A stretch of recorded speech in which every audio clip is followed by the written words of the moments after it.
Why is Sony taking so much time to develop the A7 IV? Is Sony focused on maximizing the returns of the A7 IV?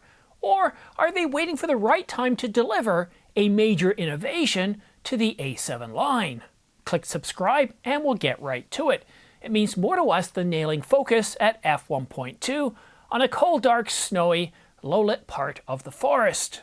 Hi, I'm Simon, your friendly aging landscape photographer that likes to scan the news and rumor sites for hidden gems, so that you don't have to, saving you time for more important things like trying to catch your dog when he'd rather play. The Sony A7 V and the A7S IV are taking a very long time. Many believe that Sony has actually quietly cancelled the A7S IV, and they wonder when they're going to see the A7 V. Thanks to a recent interview by PhotoTrend with Fabrice Aubouf, a senior Sony product manager, Sony provided us with some answers. Our philosophy is not to renew at all costs every year. We build sustainable ranges with major innovations in each generation. And many Sony faithful are beginning to feel that each new camera is merely recycling the parts from the parts bin, instead of offering real innovation to the competition. Sony's quick to point out that the A9 Mark III marked a real technology break with its global shutter sensor. And while a global shutter sensor isn't new technology, it's been out for many years, it is new to mirrorless cameras. Sony is clearly capable of innovating. We've seen that many times before. We've seen this for the better part of 100 years in multiple product segments.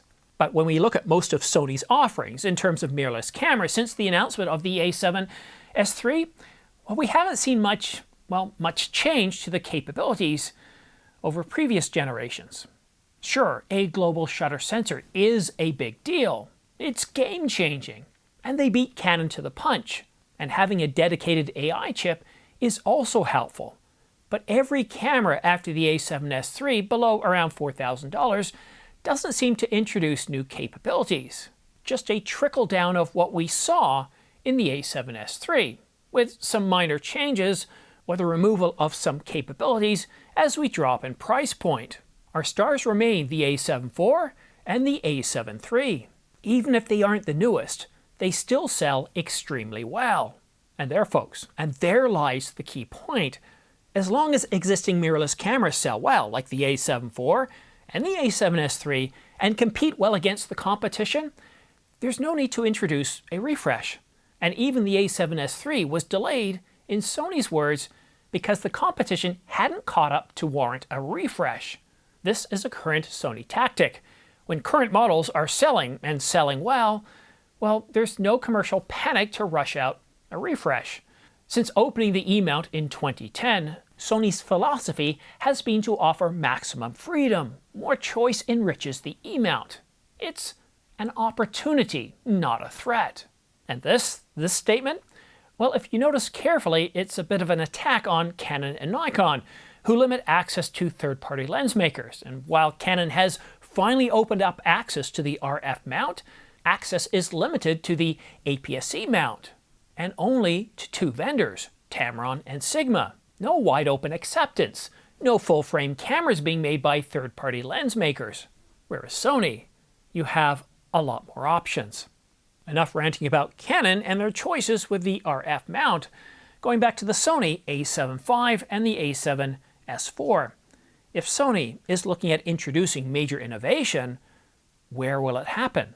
Sensor? Resolution? Output? Well, a Sony rep already told us that features like false color, the EL zone, and open gate don't get used much, so they don't see a lot of value in implementing them.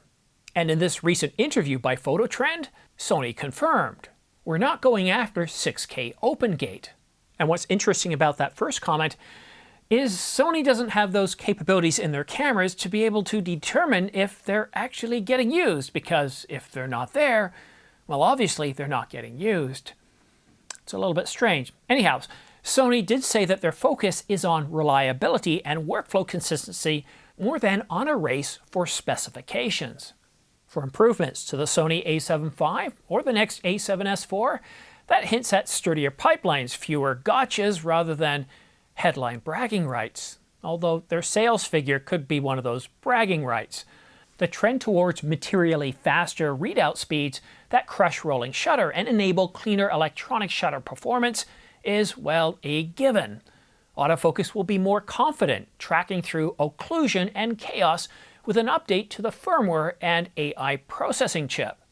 We also expect long-form stability, better thermals, robust 10-bit options internally, and, well, of course, useful bit rates, timecode, jam options, and definitely a brighter, faster EVF, preset systems that actually save everything, quicker operations, and dependable tethering and transfer. We're not going to see more megapixels. We're not going to see 8K, 12K recording. Sony's cameras are aimed at use cases rather than specification sheets of the competition. If you've stuck with me this far in the video, you might actually be asking yourself a very simple question. Should you buy the A7 IV now, or wait for Black Friday when we get the best deals, or should you wait for a refresh? As always, if your camera delivers what you need today, stick with it. I've met several pro photographers recently covering a political event that are still working with cameras such as the Canon 5D Mark IV. And I remember when we started talking, he says, "You'll notice the camera I have today," and I did. And he said, "I decided to leave the 5D Mark III at home." Now, to give you an idea, the 5D Mark IV, that came out when? 10 plus years ago, or around 10 years ago? There's something to be said for old gear. I mean, I've got film cameras up here, DSLRs. And I understand the FOMO. I've got right here, the Canon EOS R5 Mark II with a battery grip, the thermal battery grip, and Canon's own microphone. I understand FOMO, but I also understand the value. And if you are you're on the fence about the A7 IV and the A7 V, and you're thinking that the A7 IV delivers what you need, well, I would wait for Black Friday or the days and weeks leading up to Black Friday. It's probably the best price you're going to see on the A7 IV. But if you like shiny new toys, well, kind of like I do, well then go ahead and click subscribe and I'll provide you with the latest on the Sony A7 V and the A7S III. And whether you're looking to buy new or old camera gear soon, please consider using my links down below for B&H and Adorama in the United States, Lex Photo and Video in the United Kingdom, and Photocop in Europe. This channel is very much viewer supported. We earn a very small commission off every purchase using our links, keeping this channel sponsorship free, which is where I'd like to keep it. Thank you so much for watching. Let me know your thoughts on the A7 V and the A7S IV. Keep wanting to call it the A7S III.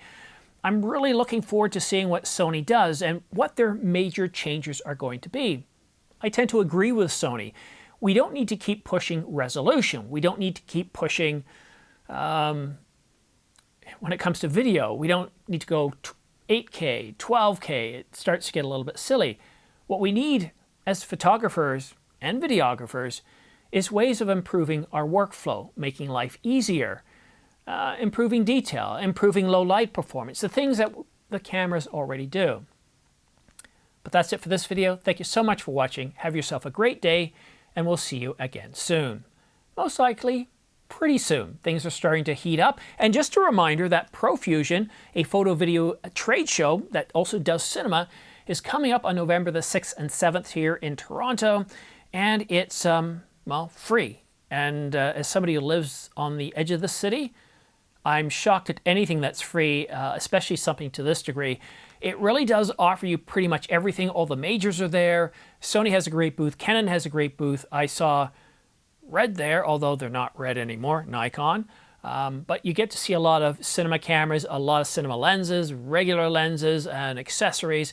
It's a really great trade show. It's free. So if you're in the GTA, if you're in upstate New York, Pennsylvania, Ohio, it's well worth the drive. And you know what? This time of year, if you're looking at getting a hotel, I'm thinking you might get a pretty good deal because it's not Christmas and it's not summer. Anyhow, thanks so much for tuning in. We'll see you again soon. Have yourself a great day.